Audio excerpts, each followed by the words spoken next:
हरे कृष्णा। जय श्री प्रभुपाद। तो आज हमारा चर्चा का विषय है कि मूर्ति पूजा क्यों ज़रूरी है, हमें मूर्ति पूजा क्यों करनी चाहिए। तो इसी भक्तिवेदांत स्वामी श्रील प्रभुपाद जी कहते हैं कि मूर्ति पूजा करने से, भगवान के अर्च विग्रह की पूजा करने से हमें भगवान के प्रति प्रेम उत्पन्न होता है, हमारा हृदय पवित्र होता है, हमारा मन शुद्ध होता है। क्योंकि अगर हमारे घर पर विग्रह है, हम उनकी पूजा करते हैं, उनकी सेवा करते हैं, तो जब जितने समय हम उस विग्रह की सेवा करते हैं उतनी समय हमारा मन पवित्र रहता है, कोई गलत विचार हमारे मन में नहीं आता है, क्योंकि उस समय हम भगवान की सेवा करते रहते हैं। जब हम भगवान की सेवा करते हैं तो ऐसे कोई गलत विचार हमारे मन में नहीं आते, तो हमारा मन पवित्र होता है, हमारा हृदय पवित्र होता है, हमारे विचार शुद्ध होते हैं। इसलिए प्रभुपाद जी कहते हैं कि हमें मूर्ति पूजा को करना चाहिए, अर्च विग्रह का सेवा हमें करना चाहिए। तो देखा जाता है कि आज कोई ऐसे पंथ चल रहे जो मूर्ति पूजा का विरोध करते हैं, कहते हैं कि मूर्ति पूजा कोई हमें नहीं करना चाहिए, ये सब गलत है, ये सब पता नहीं पागल हो गए कि मूर्ति पूजा कर रहे हैं।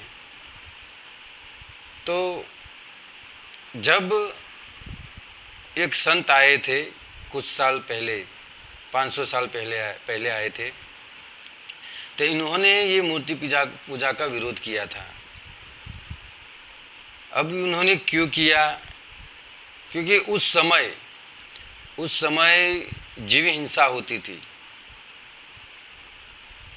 बलि चढ़ाई जाती थी जानवरों की। लोग अपने स्वार्थ के कारण, अपने इंद्रिय तृप्ति के कारण ये जीवों की हिंसा करते थे और उनका मांस खाते थे। तो भगवान ऐसे कार्यों के लिए अपने पार्षदों को भेजते हैं। तो ऐसे भी एक संत आए, भगवान ने भेजा उनको कि आप जाइए और ये सब कुछ ठीक कर दीजिए।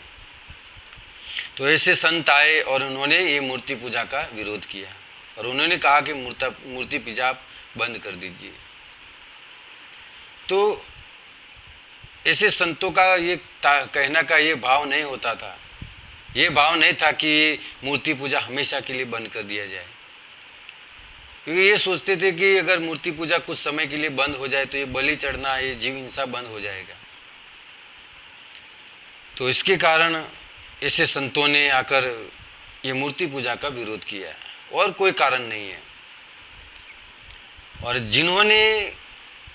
जो संत ने ये इसका विरोध किया, उनके गुरु राधा कृष्ण की सेवा करते थे, उनको दूध पिलाना, उनकी सेवा करना, वस्त्र पहनाना, नहलाना, ठाकुर जी की सेवा करते थे।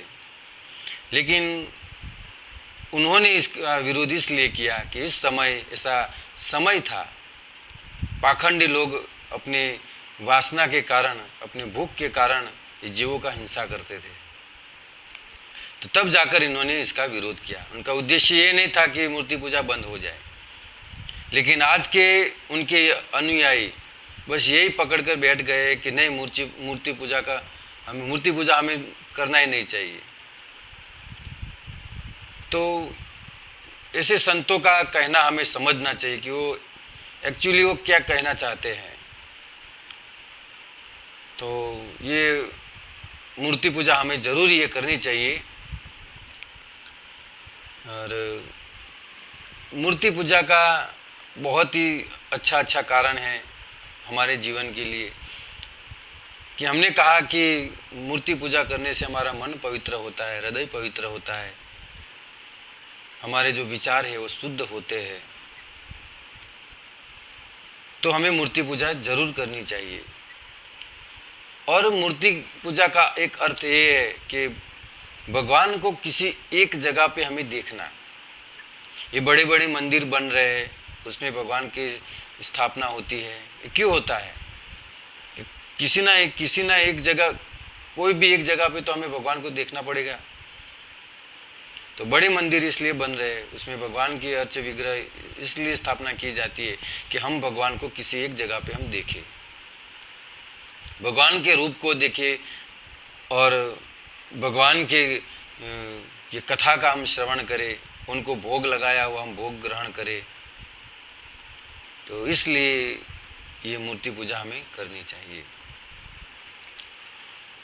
और कि कौन कौन से प्रकार में ये मूर्तियाँ होती है, कितने प्रकार के हैं, तो एक बहुत ही सुंदर श्लोक है भागवतम का।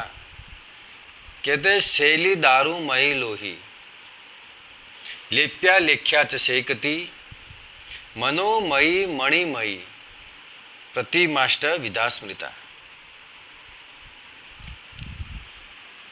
पंच धातु की होती है, लकड़ी की होती है, एक फोटो भी होता है भगवान का, उसकी हम सेवा कर सकते हैं।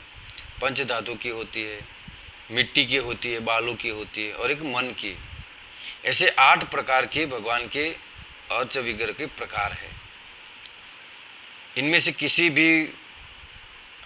भी प्रकार को हम किसी भी जैसे कि मिट्टी के भगवान हो, विग्रह हो, मूर्ति हो, वो हम घर पर ला सकते हैं। कोई पंच धातु की भगवान की मूर्ति हो हम ला सकते हैं, या फिर भगवान का कोई सुंदर फोटो हो वो भी हम ला सकते हैं। अगर हमारे घर में हमने ठाकुर जी का विग्रह लाए हैं तो हमें उनको सुंदर सुंदर भोग लगाना चाहिए, सुंदर सुंदर वस्त्र पहनाना चाहिए, उनको नहलाना चाहिए। ये सब करने से हमारा हृदय पवित्र होता है और भगवान के प्रति हमें प्रेम जागृत होता है, एक माधुर्य भाव प्रकट होता है, वात्सल्य भाव प्रकट होता है। तो हमें अर्च विग्रह की सेवा हमें करनी चाहिए। और इस कली काल में, इस संसार में एक ही ये मात्र उपाय है। गौतमीय तंत्र में बहुत ही सुंदर एक श्लोक बताया गया है। कहते हैं कि असारे घोर संसारे सारम कृष्ण पद अर्चनम। इस घोर संसार में मात्र कृष्ण की पद चरणों की, उनकी विग्रह की अर्चन करना मात्र ही एक उपाय है, एक ही सार है। तो हमें भगवान के अर्च विग्रह हमें घर पर लाना चाहिए, फोटो लाना चाहिए, मूर्ति हो, और लाकर हमें भगवान की सुंदर सेवा करनी चाहिए, उनको भोग लगाना चाहिए और हमें प्रसाद ग्रहण करना चाहिए।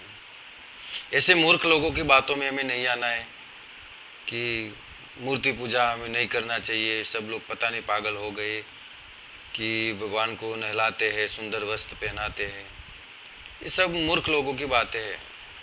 लेकिन भगवान की हमें सेवा करना है, उनके अर्च विग्रह की पूजा करना है।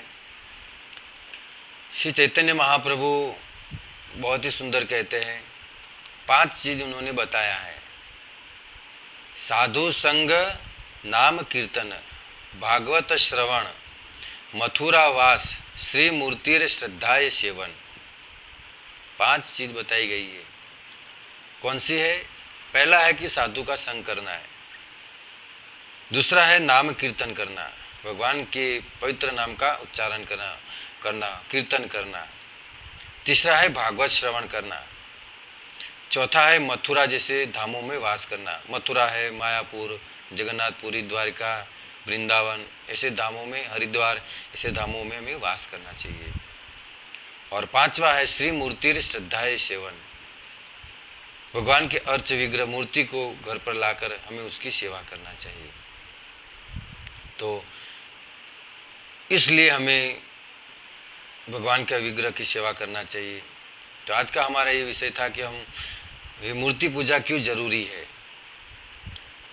तो मूर्ति पूजा करने से, अगर हमारे घर पे ठाकुर जी लाए हैं, हम नित्य भोग लगाते हैं, उनका सेवा करते हैं, उनको नहलाते हैं, सुंदर वस्त्र पहनाते हैं, तो ये सब प्रभाव हमारे घर पे जो छोटे छोटे बच्चे होते हैं उनके ऊपर ये सारे संस्कार पड़ते हैं। बहुत ही अच्छे संस्कार पड़ते हैं। वो सब देखते हैं कि क्या करते हैं हमारे माता पिता, और वो भी वो करने लगते हैं। तो ये सब अच्छा है। भगवान को हमारे घर पर लाइए, अपने घर पर लाइए और उनकी सेवा कीजिए। ये सब लोगों की बातों में हमें नहीं आना है। तो बस इतना ही कहूँगा। अगर वीडियो पसंद आया है तो आप इसको शेयर कीजिए, लाइक कीजिए, सब्सक्राइब कीजिए। जय श्री कृष्ण, जय श्री प्रभुपाद की जय।